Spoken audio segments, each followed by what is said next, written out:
राधे राधे, हरे कृष्णा। कैसे हो आप सभी लोग? आशा करती हूँ आप सभी परम मंगल में होगे, स्वस्थ होगे, अच्छे होगे। सर्वप्रथम आप सभी को कामिका एकादशी की अनंत और अनंत शुभकामनाएं। देखिए, वैसे तो पूरा ही साल जितनी भी एकादशी आती है सब अपने आप में विशेष होती है, लेकिन चतुर्मास में जो भी एकादशी आती है उसकी महिमा अपरंपार होती है। आप लोगों को पता है कि चतुर्मास प्रारंभ हो चुका है और चतुर्मास का जो प्रथम महीना होता है वो श्रावण मास होता है। और श्रावण मास की जो प्रथम एकादशी है वो कामिका एकादशी है। कामिका एकादशी जैसे कि नाम से प्रतीत हो रहा है, अर्थात अपनी मनवांछित इच्छा को पूरा करने वाली एकादशी का नाम ही कामिका एकादशी है।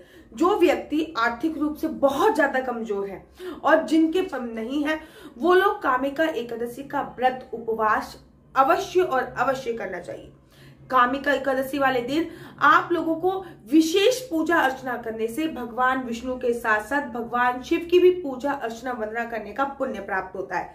तो आप लोगों को पता ही है कि कामिका एकादशी कब है। कामिका एकादशी का व्रत उपवास 13 जुलाई को बड़े धूमधाम से मनाया जा रहा है। और वैसे भी चतुर्मास चल रहा है और जिन्होंने पूरे चतुर्मास के नियम ले रखे हैं बहुत अच्छी बात है। अगर पूरे चतुर्मास के नियम आप लोगों ने नहीं ले रखे हैं तो आप चतुर्मास में जितनी भी एकादशी आती हैं उन नियमों का आपको अच्छी तरीके से विशेष तौर पे पालन करना है। देखिए, नारद पुराण में और स्कंद पुराण में ऐसा वर्णन आया है कि कामिका एकादशी का फल कितना है। कामिका एकादशी का इतना फल मिलता है जितना सूर्य ग्रहण के समय और या फिर चंद्र ग्रहण के समय या फिर कोई भी ग्रहण के समय कुरुक्षेत्र में स्नान करने का जितना फल मिलता है उतना कामिका एकादशी का व्रत रखने से उतने फल की प्राप्ति होती है। देखिए, शास्त्रों में ये भी वर्णन आया है कि किसी भी एकादशी पर अगर आप अन्न का सेवन करते हो तो आपको गौ हत्या से भी बड़ा पाप भुगतना पड़ता है, इसलिए एकादशी पर अन्न नहीं खाना चाहिए।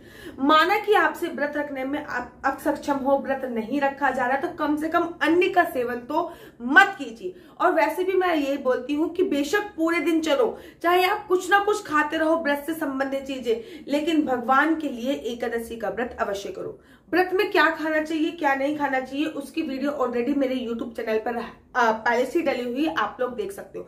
तो 13 तारीख को बड़ी धूमधाम से कामिका एकादशी का व्रत रखा जाएगा। एकादशी का जो व्रत होता है मैं हमेशा कहती हूँ 3 दिन का व्रत होता है।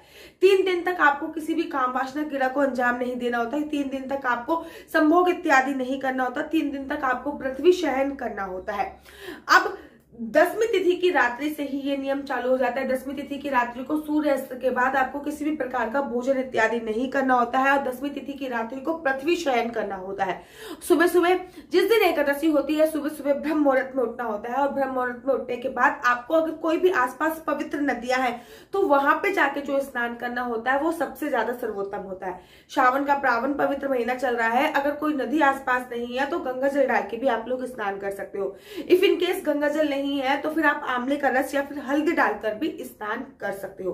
कामिका एकादशी है, इस दिन पीले रंग का बहुत महत्व होता है। वैसे भी किसी भी एकादशी में पीले रंग की अपनी अधिक प्रधानता होती है, लेकिन अगर मैं बात करूं कामिका एकादशी में तो पीले रंग की इसमें बहुत ज्यादा प्रधानता होती है। आप पीले रंग के या फिर हरे रंग के वस्त्र भी पहन सकते हैं क्योंकि श्रावण का महीना चल रहा है। श्रावण के महीने में हरे रंगों के वस्त्रों की अपनी विशेष बात होती है।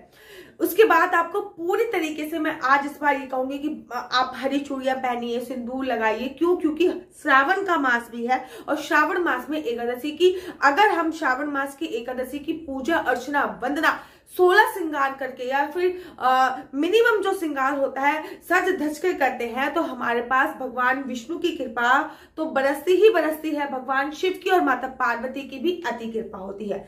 उसके बाद अगर आपके घर में बाल गोपाल लड्डू गोपाल है उनको स्नान वगैरह कराइए, उनको भी येलो वस्त्र पहना सकते हैं। उसके तत्पश्चात संकल्प लेना बहुत जरूरी है और मैं हमेशा बोलती हूँ संकल्प के लिए आपको 3 बार बोलना होता है, श्री विष्णु श्री विष्णु श्री विष्णु। उसके बाद आप संकल्प ले सकते हो और संकल्प लेने के बाद आप लोगों को व्रत पूजा अर्चना वंदना करना है। एक बात ध्यान रखिए कि संकल्प आपको हमेशा अपने हाथ में लेना है। संकल्प लेने के लिए आप काले या सफेद तिल का उपयोग कर सकते हो। संकल्प लेने के लिए आप पैसों का उपयोग कर सकते हो, आप पुष्प का भी उपयोग कर सकते हो, लेकिन आपको गेहूं से और चावल से संकल्प नहीं लेना है। आपको एक बात का ध्यान रखना है, कामिका एकादशी पे आप कोई भी मनोकामना की पूर्ति के लिए अगर कामिका एकादशी का व्रत रखना चाह रहे हैं तो आपको एक मनोकामना वाला दिया अवश्य जलाना होता है। मनोकामना वाला दीप प्रज्वलित करते वक्त मनोकामना वाला दीप जो आप प्रज्वलित कर रहे हो तब आपका जो भी आप मांगना चाहो वो आप भगवान से मांग सकते हो। एक बात मैं आप लोगों को और बोलना चाहूंगी कि कामिका एकादशी आपको ना केवल पृथ्वी लोक के सारे सुख प्रदान करती है, बल्कि मृत्यु के उपरांत स्वर्ग या फिर वैकुंठ की प्राप्ति कराने वाली एकादशी भी कामिका एकादशी बोली जाती है। कामिका एकादशी का व्रत रखने से पृथ्वी लोक के समस्त सुख आपके कदमों में भगवान आके समर्पित कर देते हैं और साथ ही के साथ मृत्यु उपरांत आपको मोक्ष की प्राप्ति होती है। कामिका एकादशी पर पूरे दिन किसी की निंदा चुगली इत्यादि नहीं करना है।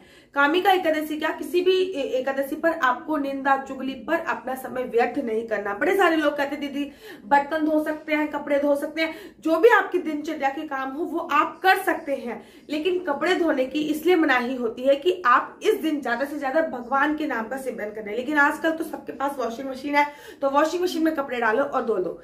एक बात मैं आप लोगों को बताऊंगी कि कामिका एकादशी पर एक तुलसी का दल भगवान शिव को, एक तुलसी का दल भगवान विष्णु को चढ़ाने का अपार पुण्य मिलता है। वैसे तो तुलसी दल भगवान विष्णु पर चढ़ाने का वैसे ही पुण्य बहुत होता है, लेकिन अगर आप कामिका एकादशी पर एक तुलसी का दल भगवान विष्णु को चढ़ाते हैं तो आपके अनंत गुना फल की प्राप्ति होती है।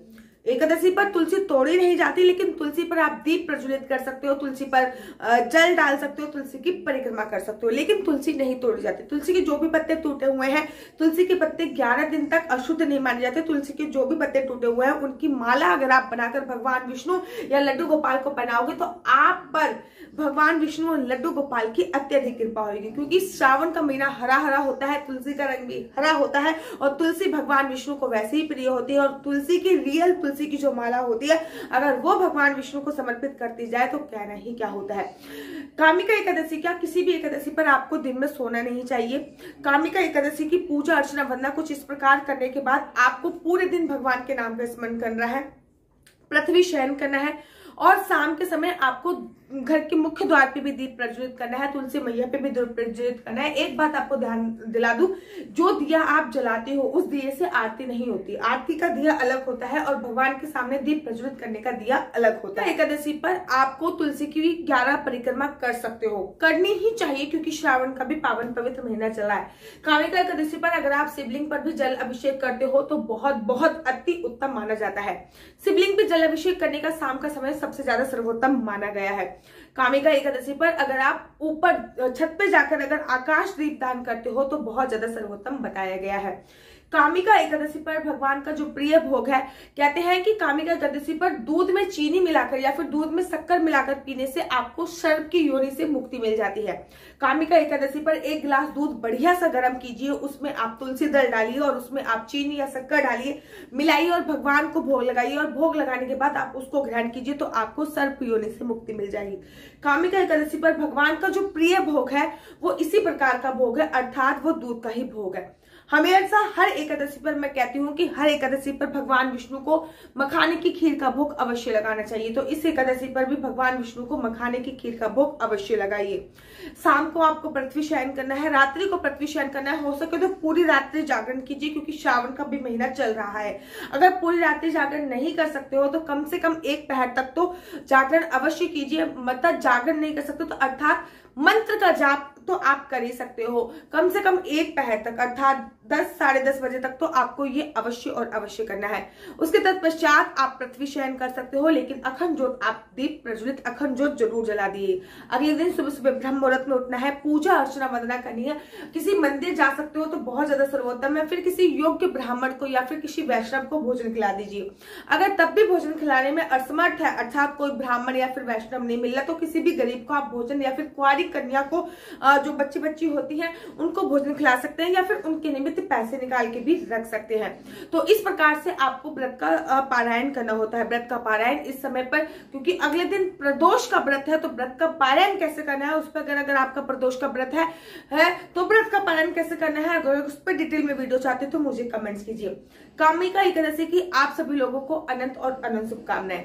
कामिका एकादशी से आपका सारे प्रकार के काम बन जाते हैं, वो कामिका एकादशी होती है। पृथ्वी लोक के सभी सुख आपको प्राप्त हो जाते हैं, वो कामिका एकादशी होती है।